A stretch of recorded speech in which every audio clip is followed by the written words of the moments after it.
Just a few years ago, it would have been unimaginable for media companies to censor political candidates in election years, but now it's commonplace. Just this year, Twitter has censored several tweets from the sitting president of the United States. In one instant, Twitter, the company, accused the president of, quote, glorifying violence. Glorifying violence. His crime? He promised to use force to restore the rule of law on the streets of Washington, D.C.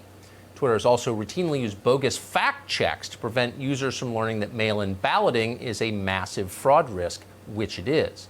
This is yet another example of election interference, far more profound than anything Russia ever did, by American tech companies. So what is the federal government doing about it? Federal officials will tell you a lot about Russia and the threat they pose to our democracy, but no one ever seems to mention this. Lawmakers recently held antitrust hearings. The president signed an executive order that could revoke the special immunity that some tech websites receive from lawsuits. But none of that's happened yet. Will anything happen? Matt Whitaker is the former acting U.S. Attorney General. He's the author of the book Above the Law. He joins us tonight. Matt Whitaker, thanks so much for coming on.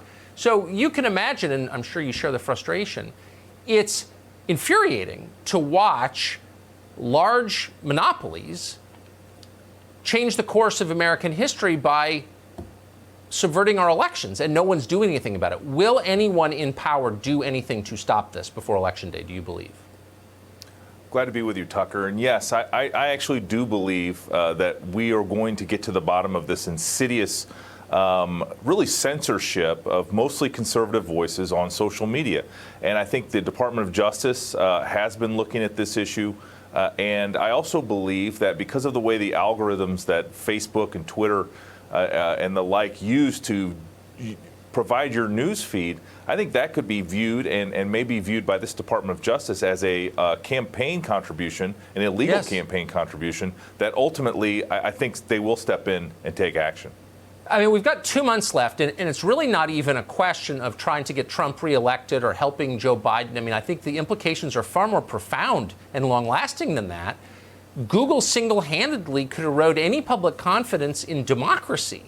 And I just wonder if people at the Department of Justice see this problem in those terms.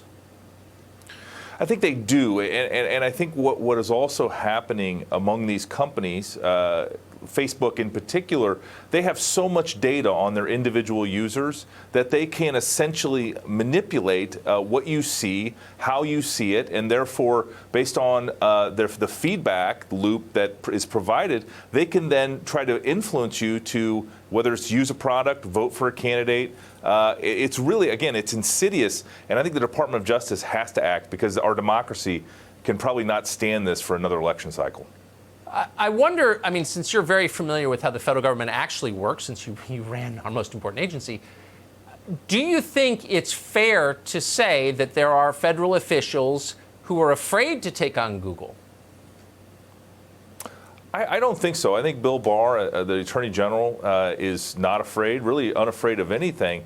And ultimately, it's what laws and what tools do we have? As in the executive branch, we execute the law. And so, you know, the Section 230 of the Communications Decency Act provides a safe harbor for these companies that I think, you know, Congress needs to act and to provide some relief so that there can be more enforcement on that front.